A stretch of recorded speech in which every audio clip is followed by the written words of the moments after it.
America's #1 national television program on Asia. Many countries claim to have the 8th wonder of the world, and the Philippines is no exception with its Banawi rice terraces. Well, any skepticism I might have had to this claim was put to rest when I saw this. Tonight, in part 2 of our look at the Philippines today, we'll take the high ground to view these magnificent terraces, traverse the waters to an island paradise, pay a visit to a unique Chinese neighborhood, and experience life on a coconut plantation. Since the revolution of February 1986, the international media has repeatedly cast doubt on the stability of the government in the Philippines, with reports of attempted coups and insurgencies. The negative publicity has certainly had a dampening effect on the tourist trade here, with canvassed several noted Filipinos for their opinions. The U.S. Government itself, the U.S. mission, has very strongly amended their travel advisory. They say now very clearly in the first paragraph, most of the places in the Philippines are safe to travel. Only the very remote and out-of-the-way places are not safe for travel. And I think it's very true. In many people's minds, the Philippines is an unstable place. How would you go about convincing tourists to visit here? Well, they have to convince themselves. You know, we don't have to sell the country. We think we have a good country for tourists to visit. This government is stable. How unsafe or how safe is the Philippines? Well, I think that we should relate it to what they know as being safe or unsafe. It's a lot safer than Los Angeles. It's a lot safer than Miami. It's a lot safer than New York. And it's a lot safer than their morning newspaper, which sensationalizes so many things. All I can say is ask someone who's been here. The statistics, the proof is right there.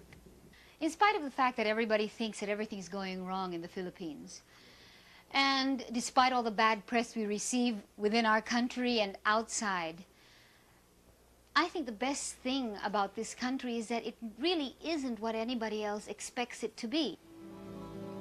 I couldn't agree more. Expect the unexpected seems to be the rule of thumb when traveling in the Philippines. Take this exclusive neighborhood in Manila.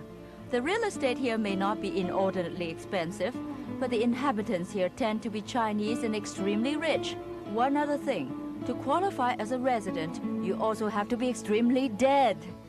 Most cemeteries have an odd mausoleum or two to space out the more modest gravestones. But this cemetery has mausoleums running the full length of several streets. Honoring one's departed relatives and ancestors is one thing, but it is quite something else to entomb them in two-story houses equipped with balconies, gardens, and even mailboxes.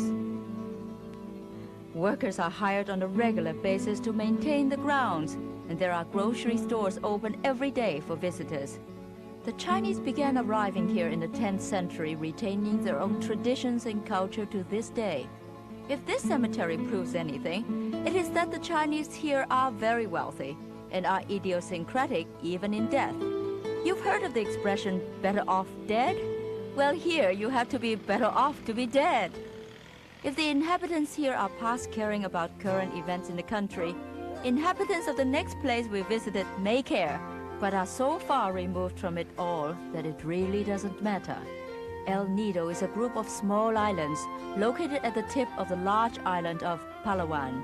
It is one of the most tranquil and picturesque places on earth.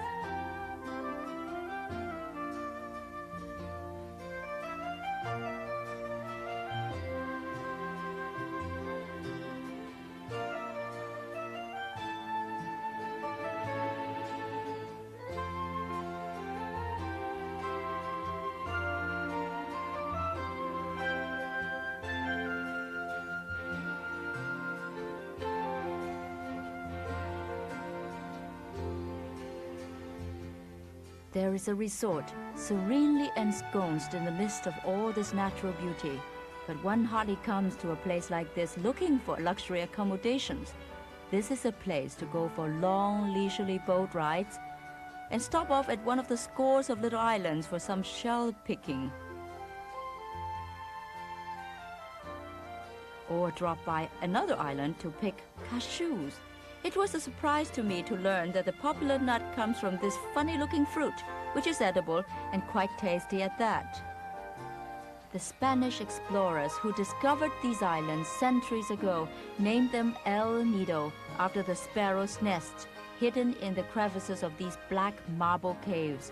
A partially submerged cave like this is also the perfect place for a cool dip on a hot day. El Nido is also famous for its enticing lagoons. The water is so clear, the marine life so colorful, and the coral so stunning that few can resist putting on a diving mask and going in for a closer look. Still, there are those for whom quiet beaches and sleepy lagoons constitute too much peace and tranquility. Well, if human interaction is what you crave, perhaps a visit to the bustling metropolis of El Nido town is in order. If you get there early enough, you may witness the return of the day's fishing fleet. Also open to the public is the town's thriving shipbuilding industry.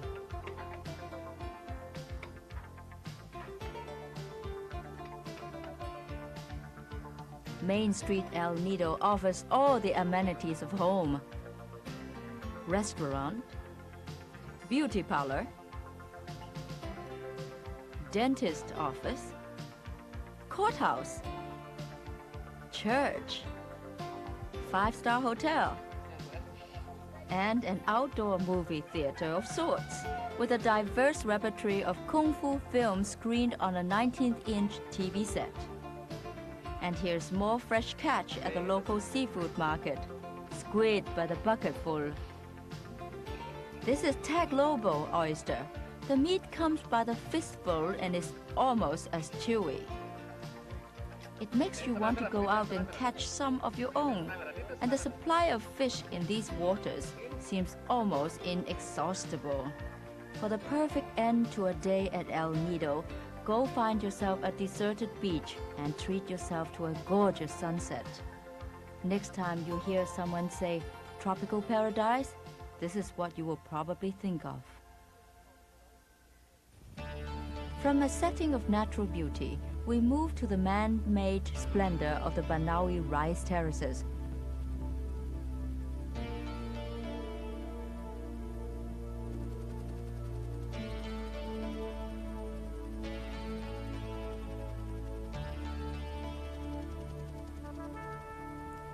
Without a helicopter, this journey into the Cordillera mountain ranges in northern Luzon is about a 15-hour drive from Manila. But even if you don't get to see it from the air, most visitors think that Banaue is worth the trip. Built by an ethnic group called the Ifugao over 2,000 years ago, the terraces cover over 100,000 square kilometers of rough mountain terrain, in some places rising up to 5,000 feet. From the ground, the view is just as stunning. The little villages nestled against the mountain slopes have sprung up because rice farming used to be the main source of livelihood, like this village called Bagnaan. Each is a self-contained community of several dozen families with a church, a government-owned school, and a mayor who, in these democratic times, is elected to office. Nowadays, the rice grown locally is seldom enough to feed a village all year long. To supplement their income, villagers grow cash crops while others seek employment in nearby cities and towns, or operate shops that cater to the increasing number of tourists who come here. The question of whether or not the government in Manila is stable seldom comes up in these parts. People here are more concerned about the day-to-day problem of making ends meet. When we return, we take a look at Philippine handicrafts and life on a coconut plantation.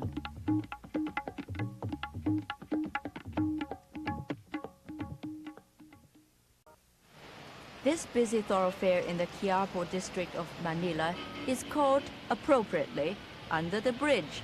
This section under the Curzon Bridge is in close proximity to a jeepney terminus, which is part of the explanation for the congestion. The other reason is that this is a popular street market of fruits, vegetables, and other foods, and also one of the best places to shop for Filipino handicrafts, from native weaving to wood carving, from shelf craft to rattanware. Handicrafts make up an important part of the country's exports to the rest of the world, and the quality of the workmanship attests to the time-tested skills of the Filipino craftsmen. For all the modern trappings, it is in these handicrafts that one sees how this is a third world country after all. Some of its finest and most exportable products are still made by hand. Another important product from the Philippines is the coconut. Its tree has been dubbed the tree of life because all of its parts can be put to good use. Its nuts for cooking oil, confectionery ingredients, and animal feeds. The husk for mattresses and cushions, and the leaves and trunks for building materials. And of course, coconut juice also happens to be a terrifically refreshing drink in the hot tropical weather. There are 3 ways in which coconuts are harvested in this country. In the Visayas, the middle region, one simply let the coconuts ripen and fall. In the southern region of Mindanao, one climbs up the tree and cuts loose the fruits with a knife. Here in Luzon, the northern region, one uses a songkit, a long bamboo pole with a sharp curved knife at its tip. This coconut plantation is called Villa Escudero, named after the Spaniard who bought what used to be a patch of jungle from a native chief. He cleared the land, planted coconut trees here, and started a dynasty. The plantation ground is over 400 hectares in size, with about 180 trees per hectare. That's over 70,000 coconut trees, which are harvested about 8 times a year, each time yielding about 15 coconuts per tree. No wonder it takes a community of 100 families working full-time to keep the plantation going. The families live in a village located on the plantation grounds, along with another 80 people who work here as rice farmers. The Escudero family provides them with land for housing, medical care, and schooling for their children. In addition to their regular income, some villagers also supplement their earnings by operating small businesses like this family store, which belongs to the Nasan family. Eusebio Nasan has worked at Villa Escudero for 30 years. He is now a foreman and makes 90 pesos or US $4.50 a day, an above average salary for the Philippines. He lives with his mother, his wife, and 5 children in this house, which receives electricity after 6 p.m. every day. Interestingly enough, Nasan told us that he knows very little about the world beyond the plantation, and that changes in the government have little effect on his day-to-day existence. The owner of the plantation, Conrado Escudero, told me about the progressive policies he has instituted here. Commercial farming now. Since 1957, we removed all tenancy farming. We actually jumped the gun before even the first president that attempted it, Macapagal is his name. We were ahead of him. We removed tenancy. They all now work for us as laborers, and they get all the fringe benefits like any other companies, no? Insurance, the whole works. And we do not regret it because it has enhanced their livelihood. It has improved their attitude in farming, and I think we are considered now one of the most successful farmers in the country.